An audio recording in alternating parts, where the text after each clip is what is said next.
You ask Tiger to solve. This deals with linear equations with one unknown. The final result is y equals negative 153/22.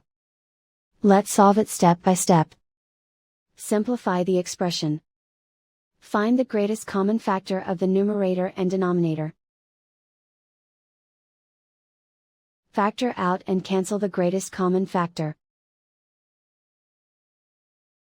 Isolate the y. Multiply both sides by inverse fraction 9/-22. Move the negative sign from the denominator to the numerator. Group like terms. Multiply the coefficients. Simplify the arithmetic.